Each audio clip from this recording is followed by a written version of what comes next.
Right, this is the second part of lesson 13, and this is to do with scattergraphs.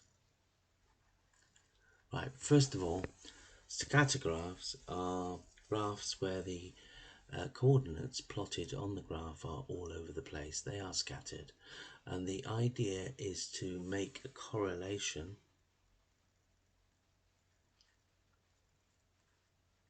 between two bits of data.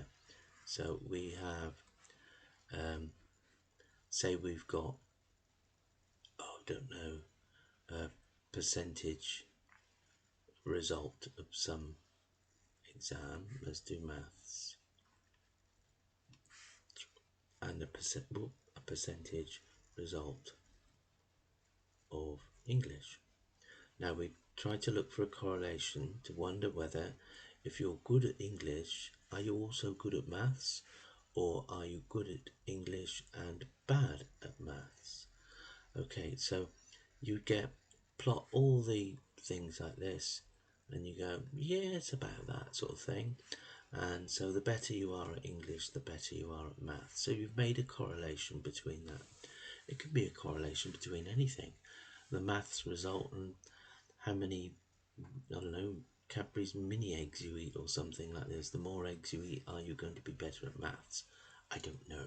I doubt it. So this is what we're looking for in a scattergraphs. And the first part of the scattergraphs is just identifying, no, keep that, just identifying what the types of graph are. And so you may get something like this,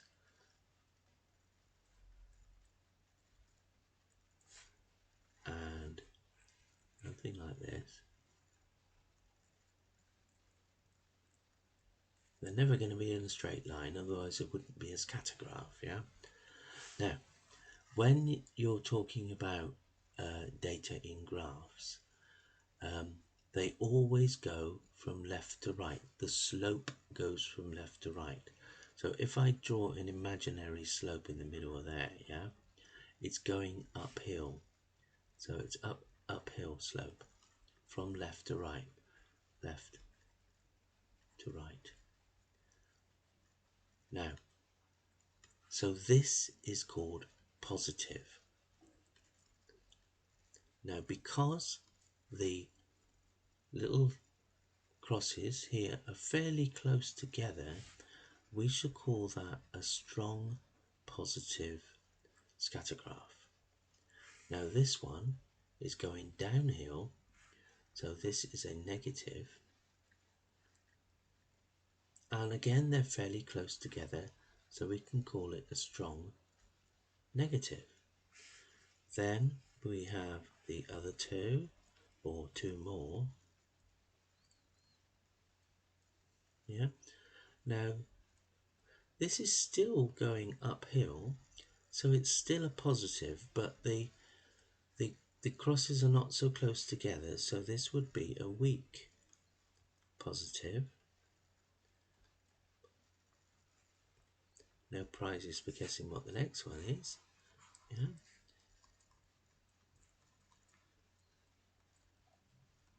Yeah. There's a trend for it to go downhill, and it's a bit weak. They're all over the place, so it calls a weak negative.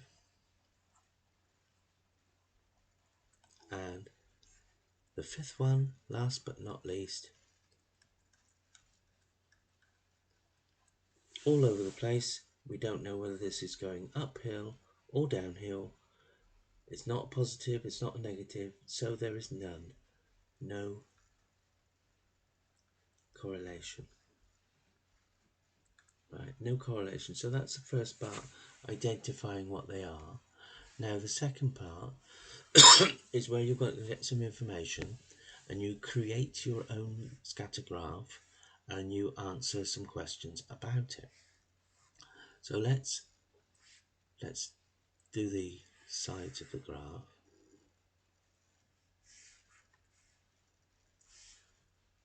There. And you'll be given a table of information. and it's to do with percentage exam result.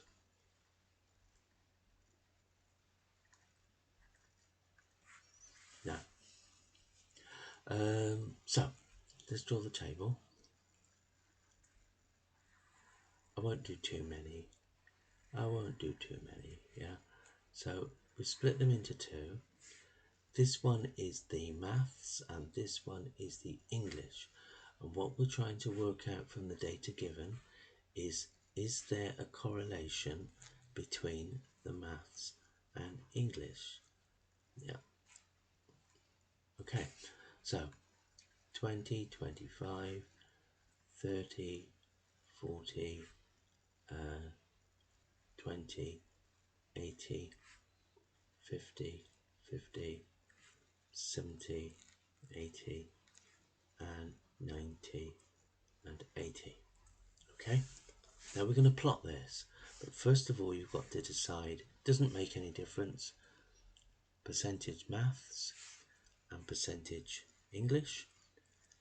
You can put them any way around you like, as long as you label them up. Don't forget to do that. So let's put all the numbers in. So these questions are worth quite a few points because they take a long time to do.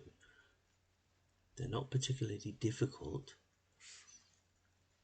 but they do take time. 30, 40, 50, 60, 70, 80, 90, and 100. And it's important to try and make your scale so that it sort of fits on the actual paper they've given you. If you just go 0, 50, 100, everything's going to be tiny down in the bottom and you won't be able to see what's going on. So let's do the plots. So maths is 20 and English is 25, that there. Maths is 30 and English is 40. Maths is 20 and English is 80. Maths is 50 and 50. 70 and 80. 70 and 80 is there. And 90 and 80 is there. Right. Now, in order to work out, so that's the first part, you've got some points there. Now what you need to draw is a line of best fit. Now, this is a line, let's do it in red so we see. This is a line that sort of goes up through the middle of all the points. Now, I'm going to go from here. Do not go beyond the end of the coordinates because we have no data for up there and we have no data for down there, so we can't just assume the line goes in a straight line. So we're going to do some kind of line that goes through the middle there. That is a line of best fit. Now, this one here doesn't really go with all the rest, and so this one is called an, I don't know whether I can fit it on there, an outlier. Liar, not liar.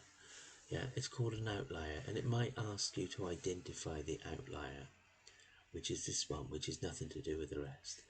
Now, it's going to say predict maths percentage when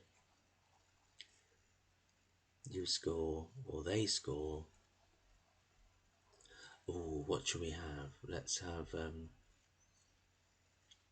45% in English.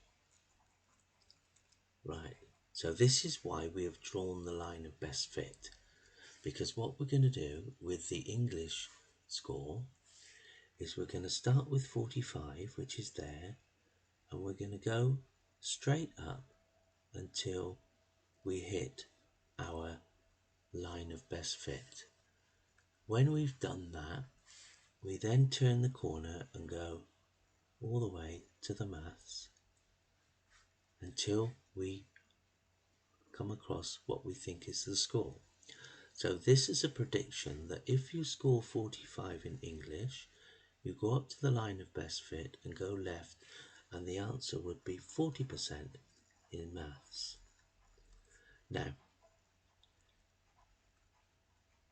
a word of comfort is that everybody is going to draw their line of best fit slightly different.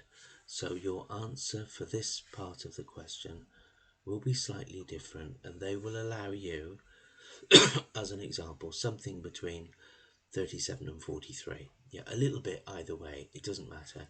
It all depends where you put your line. Now, they might ask you to predict English percentage if you score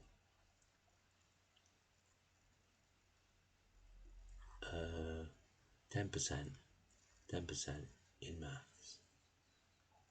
Now, 10% in maths is down here. Now, if we go along there, you see it doesn't meet our line of best fit because we stopped at the end of the data. So therefore, this prediction, you can't just extend it and go, oh, it might be about 18. This prediction is beyond the data range. So you can't, because beyond data range. And that, lovely people, is all there is to know, as far as this GCSE is concerned, about scatter graphs. So you're given a table, you plot the points, you draw a line of best fit, you can make a prediction by going up to the line and across, or you cannot make a prediction because you're beyond the data range. Okay,